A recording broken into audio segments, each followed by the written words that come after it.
December 7, 1941, a date that would be seared into American memory forever, began like any other peaceful Sunday morning at Wheeler Field, Hawaii.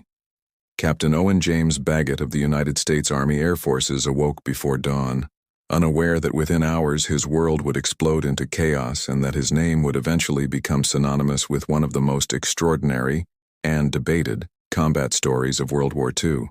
The tranquil Hawaiian morning shattered at 7:48 when Japanese aircraft descended upon Pearl Harbor, like a swarm of mechanical hornets. But Baggett wasn't there during that initial assault.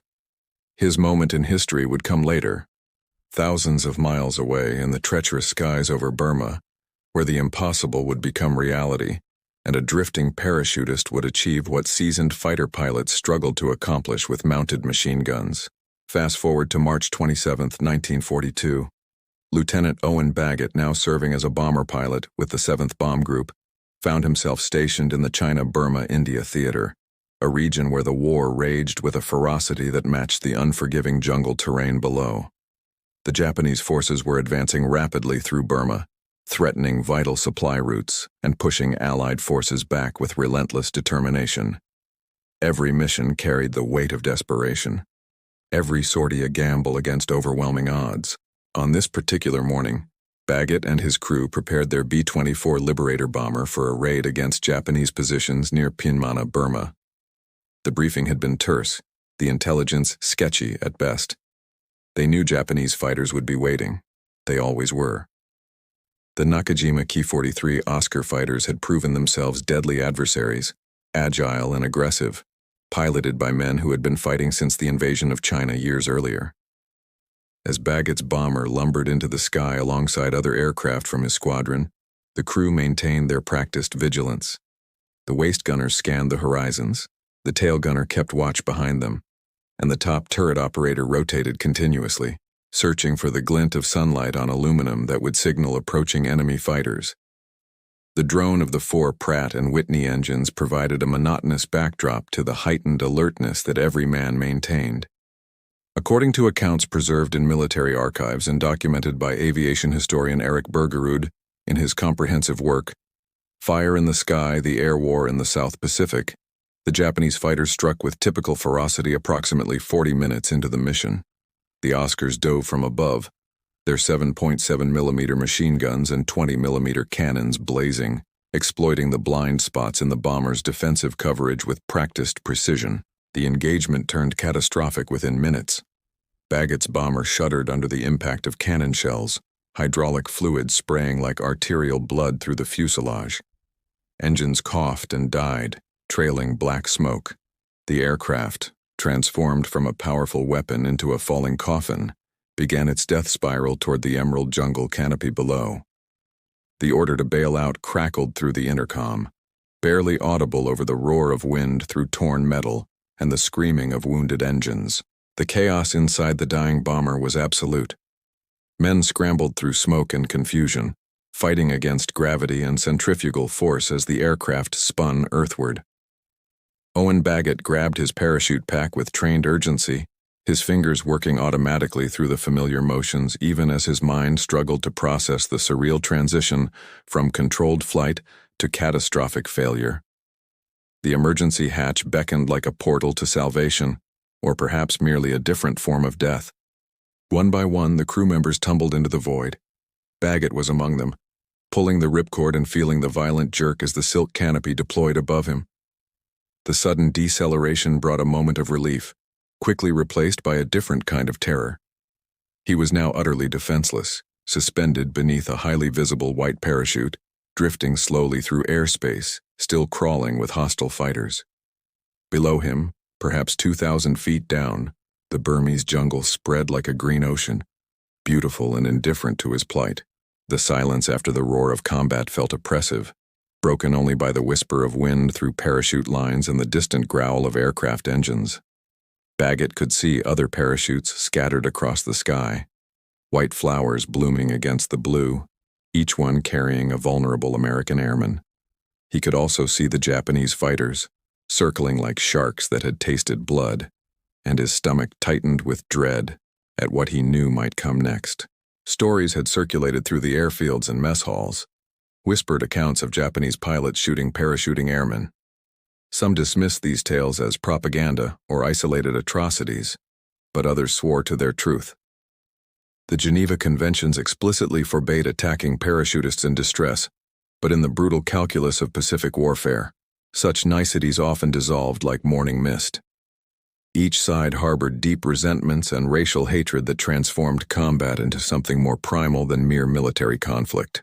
As documented in various historical accounts, including references in official Army Air Forces records, Baggett watched in horror as one of the Oscar fighters broke from its circular patrol and began a deliberate approach toward the helpless parachutists. The aircraft grew larger in his vision, its engine note rising from a distant buzz to a menacing growl. The pilot was methodically working his way through the scattered Americans, making deliberate passes, and Baggett could see muzzle flashes from the fighter's guns as it engaged his fellow crewmen. In those crystalline moments of clarity that combat sometimes provides, Baggett made a decision that seemed equal parts desperate and calculating. He reached for the Colt Model 1911 pistol holstered at his side, the standard issue .45 caliber sidearm that every officer carried. The weapon felt substantial in his hand, a reassuring weight, despite its obvious limitations. Firing a pistol at an aircraft was absurd on its face, a gesture of defiance more than a tactical decision. The effective range of the weapon was perhaps 50 yards against a stationary target. The fighter would be moving at well over 200 miles per hour. But Baggett had another idea, one born from desperation and a clear-eyed assessment of his situation. Rather than wasting ammunition in a futile barrage, he would play dead, hoping the Japanese pilot might approach close enough for a single, carefully aimed shot. It was a plan that required nerve bordering on insanity, hanging limp in his harness while a fighter aircraft bore down on him, suppressing every survival instinct that screamed at him to fight or flee, trusting that the pilot would be curious or cautious enough to verify his kill at close range. The Oscar completed its attack on another parachute and banked toward Baggett. He let his body go slack, head lolling forward, arms hanging limp at his sides. Through narrowed eyes, he watched the fighter's approach, every fiber of his being focused on maintaining the deception, while simultaneously calculating angles, distances, and timing. The Japanese pilot guided his Nakajima Ki-43 through a gentle banking turn, bleeding off excess speed as he approached the apparently lifeless American suspended beneath the white parachute canopy. From the pilot's perspective, this was likely a verification pass, standard procedure to confirm a kill or determine if the enemy airman required additional attention.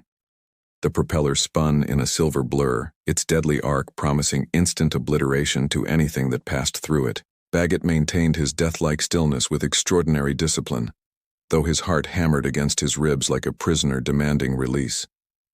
The fighter grew larger, its radial engine clearly visible now, the exhaust stacks trailing faint wisps of combustion products. He could see details of the aircraft's construction, the fabric-covered control surfaces, the panel lines in the aluminum skin, the painted Hinomaru national insignia that marked it unmistakably as enemy. The sound of the engine filled his world, a mechanical roar that seemed to vibrate through his suspended body. Time contracted into a crystallized moment.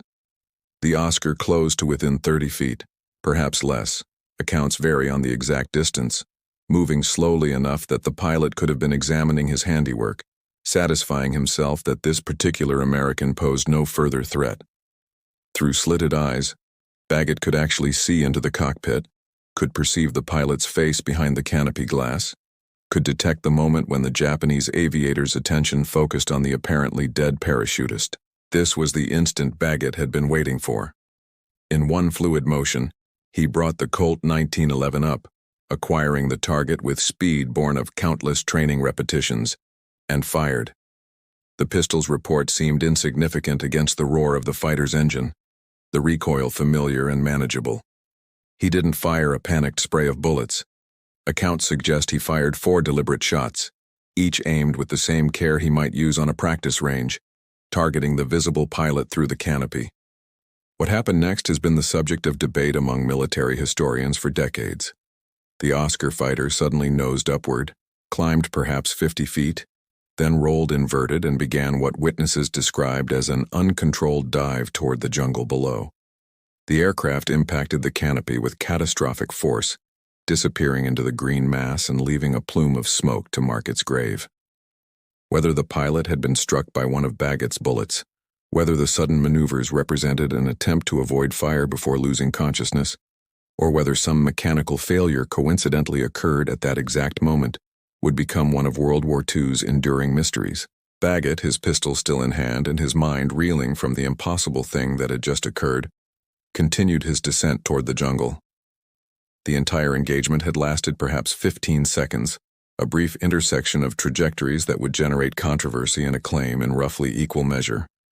Other parachutes continued their slow drift downward around him, their occupants bearing witness to an event that seemed to defy both probability and physics. The jungle approached with deceptive gentleness, its canopy concealing the brutal reality of 100-foot trees, tangled undergrowth, and a maze of obstacles that transformed a parachute landing from controlled descent to violent lottery.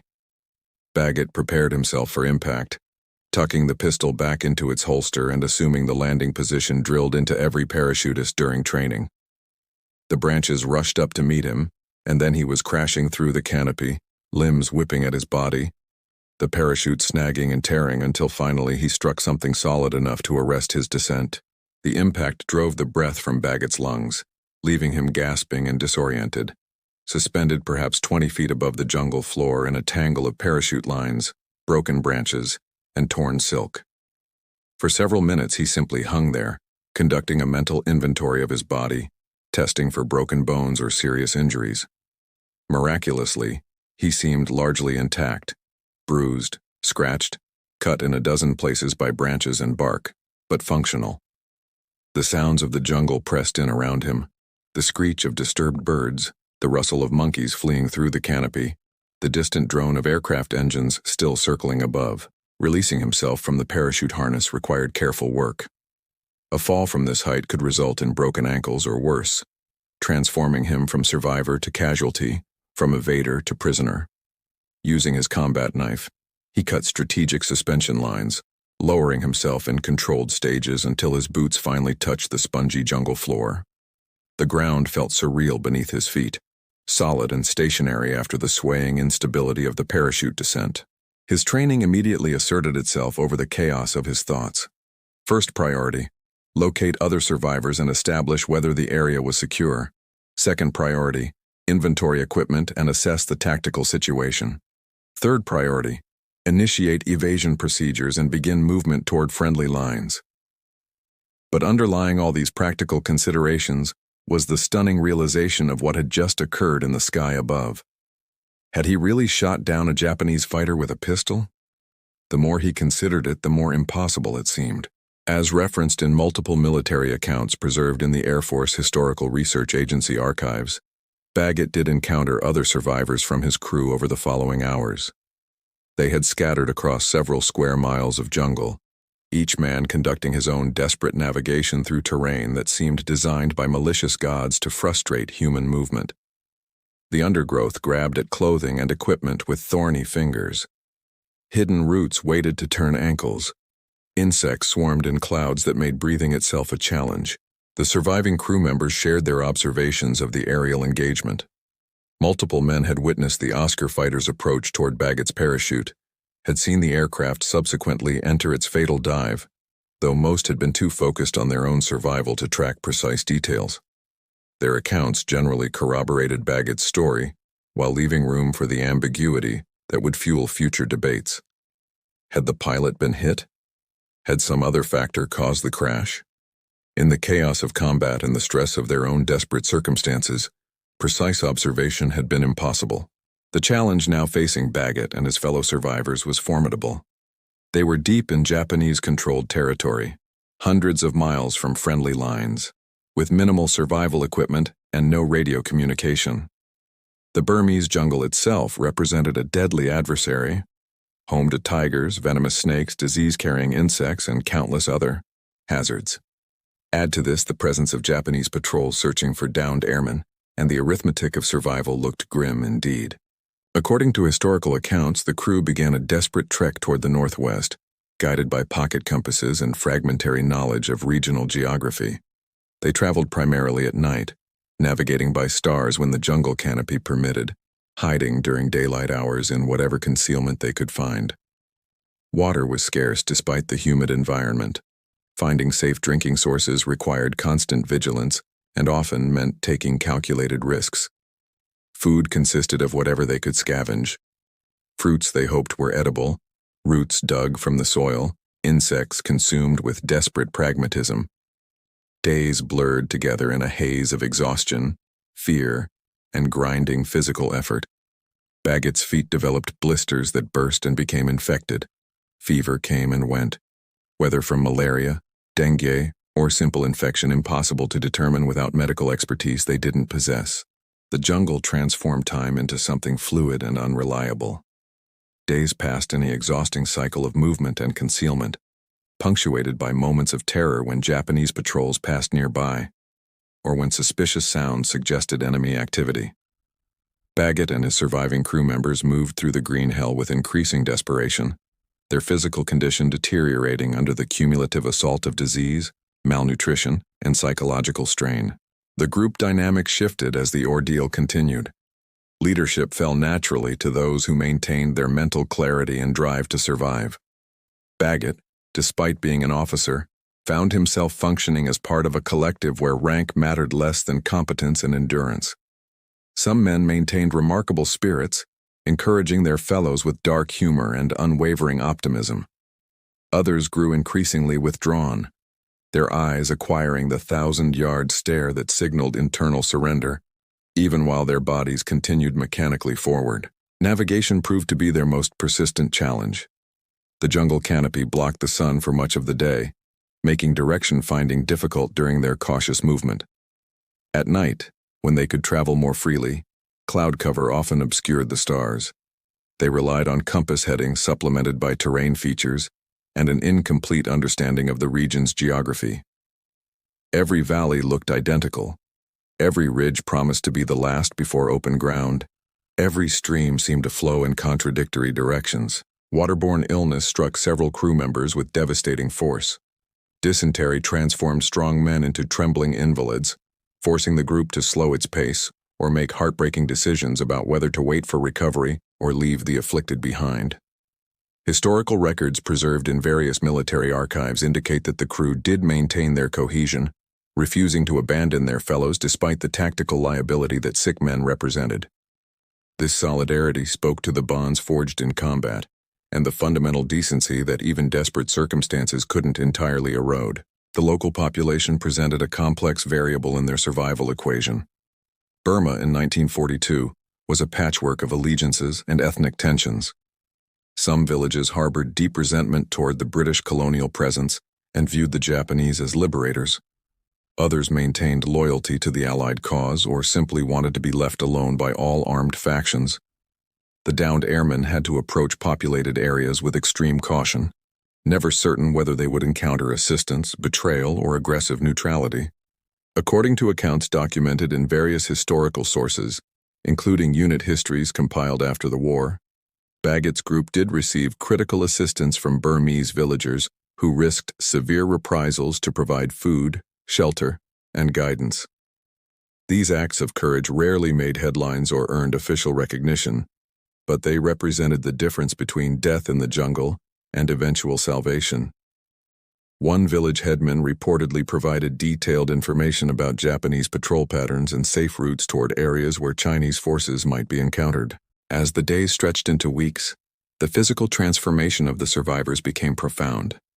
Baggett and his fellows lost significant weight, their uniforms hanging loose on skeletal frames.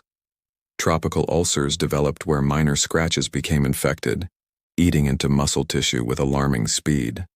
Malaria symptoms cycled through the group, with men alternating between fever-induced delirium and bone-chilling episodes of rigors. The pistol that had played such a dramatic role in Baggett's survival now simply represented additional weight on his hip, its ammunition carefully conserved for emergencies that thankfully never materialized. The psychological toll perhaps exceeded even the physical degradation. The constant stress of potential discovery, the grinding uncertainty about whether they were even traveling in the correct direction, the deaths of men who couldn't maintain the pace. These accumulated into a burden that weighed on every survivor's spirit. Some men talked endlessly, filling the silence with memories of home, plans for the future, or simply nervous chatter. Others grew increasingly quiet, conserving their energy and retreating into internal worlds where the present horror couldn't fully penetrate. The eventual contact with friendly forces came with shocking suddenness after weeks of isolation. According to military records, Baggett's group stumbled into a Chinese Nationalist Army position in early May of 1942, more than a month after their aircraft had been shot down. The Chinese soldiers initially regarded the emaciated, disease-ravaged Americans with suspicion bordering on alarm. They looked more like walking corpses than Allied airmen. Only through careful identification procedures and radio communication with British forces did the situation clarify itself. The journey from the Chinese lines to British medical facilities took several more days, this time traveling by truck and eventually by transport aircraft. For men who had spent weeks expecting death at every moment, the simple luxury of mechanized transportation felt surreal. They passed through landscapes they had struggled across on foot, covering in hours what had taken them agonizing days to traverse. The perspective shift was profound. The jungle that had seemed infinite and inescapable now revealed itself as finite. A green hell certainly, but one with boundaries and exits. Medical examination revealed the full extent of the ordeal's impact. All the survivors exhibited severe malnutrition, with weight losses ranging from 30 to 50 pounds. Tropical diseases had ravaged their systems. Malaria parasites swarmed in their blood. Dysentery had left their digestive systems compromised, and various parasitic infections had taken up residence. The doctors treating them expressed amazement that any had survived, let alone the majority of the crew. Recovery would take months of hospitalization, careful nutritional rehabilitation, and extensive medical intervention. During his recovery in the hospital, Baggett began to hear echoes of the story that was already spreading through military circles. The tale of a parachutist shooting down a Japanese fighter with a pistol had acquired the character of legend, told and retold with embellishments and variations. Some accounts had him emptying his entire magazine into the attacking aircraft. Others claimed he had specifically targeted the pilot's head with surgical precision. The story took on a life independent of the ambiguous reality, becoming a symbol of American ingenuity and courage in the face of overwhelming odds. Official recognition came gradually. The Army Air Forces initially approached Baggett's claim with appropriate skepticism. Shooting down an aircraft with a pistol seemed to violate basic physics and probability. Yet the witness statements from other survivors corroborated the essential elements of his account. A fighter had approached his parachute at very close range and had subsequently crashed without apparent mechanical failure.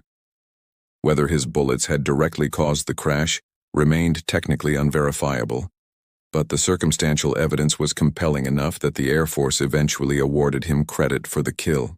As documented in post-war research by aviation historians, including detailed examination by researchers at the Smithsonian's National Air and Space Museum, the incident raises fascinating questions about ballistics, probability, and combat effectiveness. The .45 caliber ACP round fired from a 1911 pistol possessed significant stopping power at close range, certainly capable of penetrating an aircraft canopy and inflicting fatal injury on a pilot. The challenge lay in the difficulty of hitting a moving target from an unstable platform with a weapon designed for point-blank combat. Modern analysis suggests several possible explanations for what occurred. Most likely, Baggett did strike either the pilot or some critical component of the aircraft. The slow approach speed and close proximity created a unique window where pistol fire became marginally feasible. Alternatively, the pilot might have been distracted or startled by the unexpected return fire, leading to a control input error at low altitude. A third possibility involves coincidental mechanical failure occurring at the precise moment of engagement, though this seems to strain credibility given the timing. Regardless of the precise mechanism, the incident served important purposes beyond its tactical significance. For Allied forces suffering brutal defeats across the Pacific theater in 1942, Any demonstration of successful resistance against Japanese forces provided vital morale benefits. Baggett's story became part of the larger narrative of American determination and resourcefulness, a concrete example that could be cited in training sessions and propaganda materials. Owen Baggett returned to active duty after his medical recovery, though the jungle ordeal had left permanent marks both physical and psychological. He continued flying combat missions in the China-Burma-India theater, accumulating a distinguished service record that extended well beyond the single dramatic incident that would define his public legacy. He participated in numerous bombing raids against Japanese installations, railway yards, and supply depots, flying with the same professional competence that had characterized his pre-shoot-down missions. The war in the CBI theater ground forward with brutal attrition. The exotic locale and distance from American population centers meant this combat zone received less attention than the European theater or the island-hopping campaigns across the Central Pacific, yet the fighting remained equally fierce. Pilots and crews faced not only enemy action, but also the constant challenges of weather, disease, supply shortages, and terrain that seemed actively hostile to human presence. Each mission carried risks that compounded over time, wearing down even the most resilient airmen. According to military records housed in the National Archives, Baggett eventually completed his required combat tour and returned to the United States in 1943. The homecoming brought its own challenges, as veterans throughout history have discovered. The dramatic transition from combat operations to civilian normalcy created psychological whiplash. Men who had faced death routinely struggled with the mundane concerns of peacetime existence. The famous pistol incident followed Baggett wherever he went, becoming both a source of pride and a burden. How could any subsequent achievement match the dramatic perfection of that single moment in the sky above Burma? The immediate post-war years saw Baggett attempting to build a normal life and career.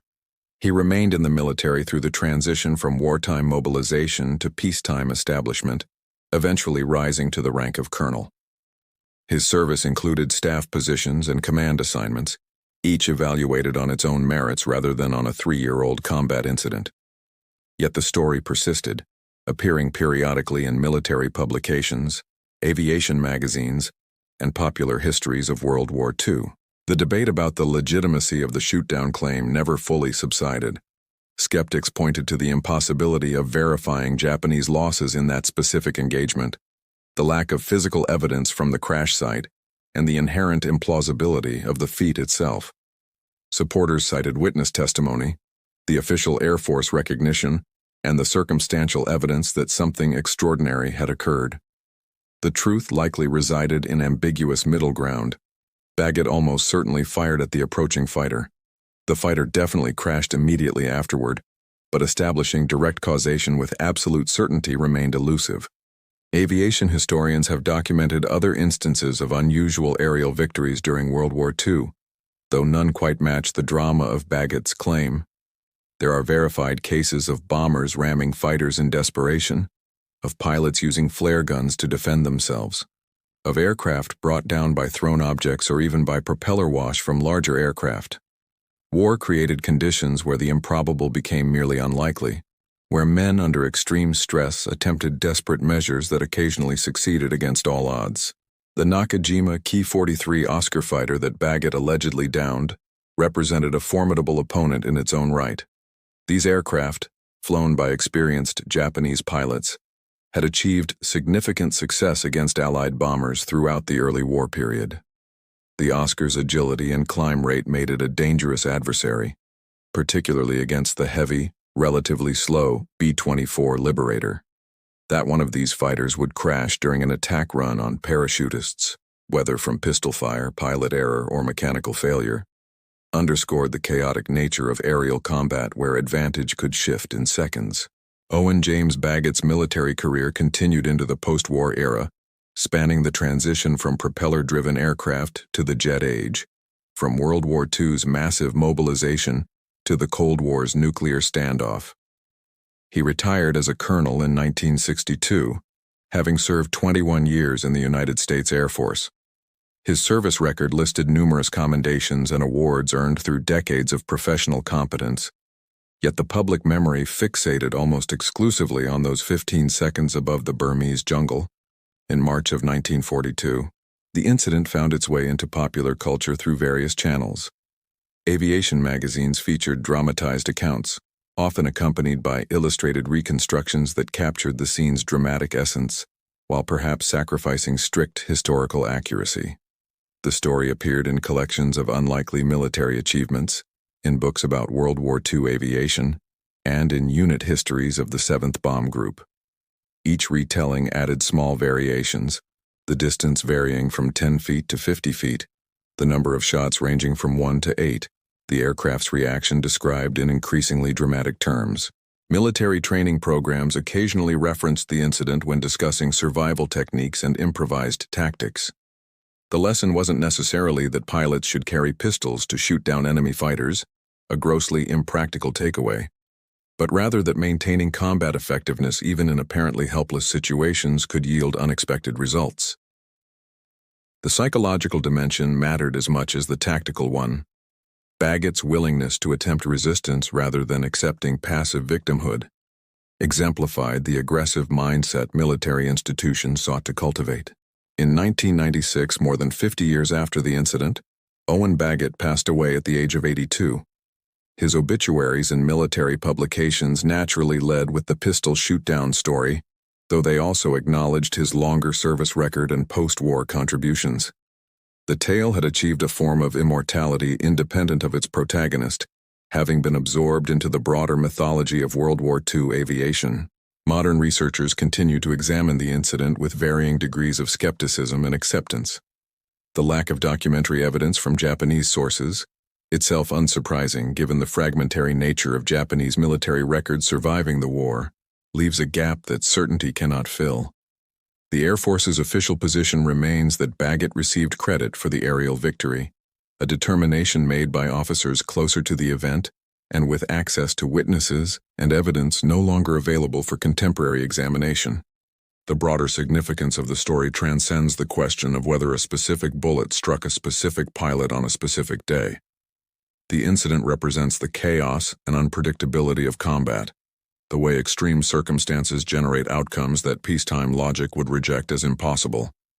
It speaks to human agency under conditions where agency seems to have been entirely stripped away. Baggett suspended beneath a parachute represented the ultimate image of helplessness. Yet he acted rather than simply accepting whatever fate the Japanese pilot chose to deliver. The incident also highlights the role of narrative in military culture and public memory.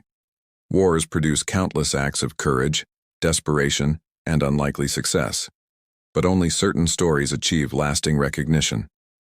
Baggett's tale possessed dramatic clarity: a helpless man, an attacking enemy, a pistol, a crash. The narrative arc was perfect, requiring no complex explanation or contextual understanding. Whether it happened exactly as described or represents a more ambiguous reality compressed into dramatic form, the story serves its function as both historical account and inspiring legend. In the final analysis, history confirms the following facts beyond reasonable dispute. Owen Baggett served with distinction in the China-Burma-India theater during World War II. His bomber was shot down on March 27, 1942. He survived weeks of jungle evasion to reach friendly lines. A Japanese fighter crashed during an engagement with parachuting American airmen, and Baggett's pistol was fired during this engagement. The Air Force officially credited him with the aerial victory.